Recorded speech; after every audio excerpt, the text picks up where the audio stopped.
Let's talk a little bit about Chelsea. £110 million has been spent on sackings since the arrival of Roman Abramovich as the owner. Chelsea have heavily incentivised Thomas Tuchel's contract as a result of that, triggering an extension to his current 18-month deal if he maintains a position in the top four. I mean, Simon, this just makes absolute sense, doesn't it? I mean, the idea that you can write off 122 million quid over the course of 16, 17 years just to pay off backroom staff and managers seems ludicrous to me.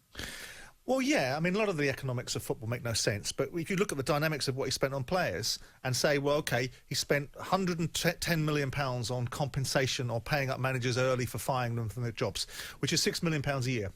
Go look at what he spent on Shevchenko and what he was worth to them. Go look at the resale value of Fernando Torres. Go look at what happened with Adrian Mutu, and that will dwarf the sums that Chelsea have invested in management that's got them to a certain level. What about Bakayoko, Rackman, people like that? Danny Drinkwater are still on the books. I mean, it's absolutely ludicrous. So when we talk about spent, yeah, exactly. So when we talk about the reality of Roman Abramovich, will factor that sort of cost implication into the overall running costs of Chelsea and understand whether it's a good model or a bad model. You hire managers on contracts at the top of the tree.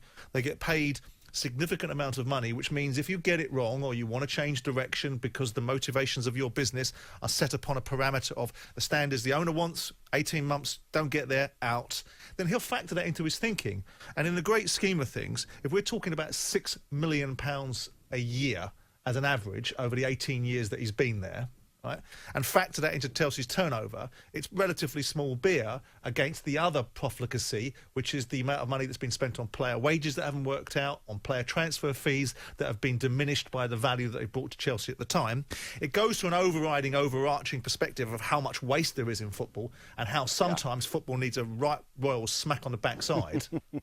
So what do you think then by this approach? What's your view on it? Because you obviously have run a football club. Yeah. You know what it's like to build a rapport with supporters. Chelsea fans obviously look at Roman Abramovich and think, well, if he wasn't there, what on earth would we have achieved? So they're grateful for him for the investment. But in terms of trying to sort of feel some connection with the club and feel as if the club is developing a sporting DNA, that's sort of out the window now, isn't it? I mean, if they were going to hire Frank Lampard and have any long-term vision, they had to support him through what was his first major dip in form. Because they haven't done that, have they just basically said now, this club is a winner or cost club, and basically, if you don't achieve these set targets every year, fired, move on next?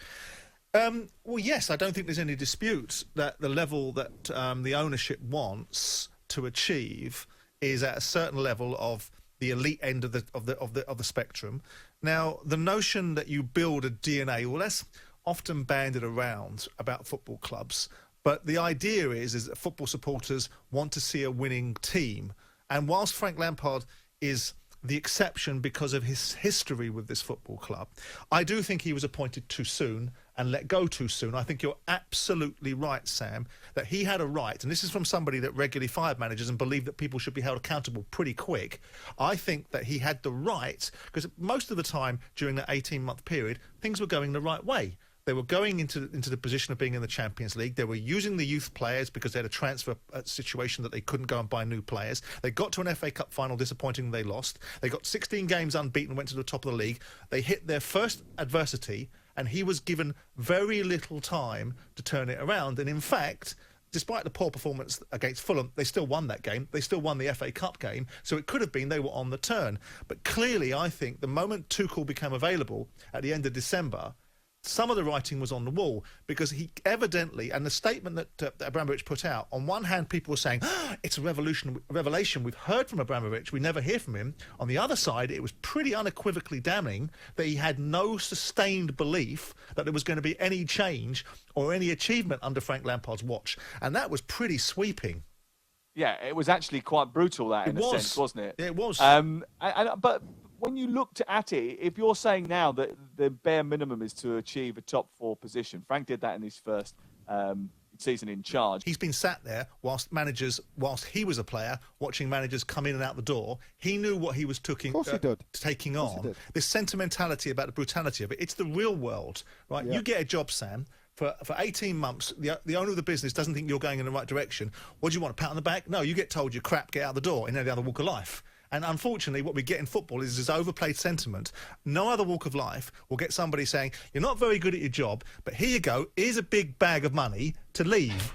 So I find the sentiment that we have towards the nature of the real world sentiment of it's not good enough, we're changing. Yeah, but it's an emotional game, isn't it, football? And it thrives on that passion, relationships between the dressing room and the stands. Agreed, but we haven't got any fans in the stadium right now. But agreed. Okay. But by the same token, you've also got to be realistic about what expectations are from people.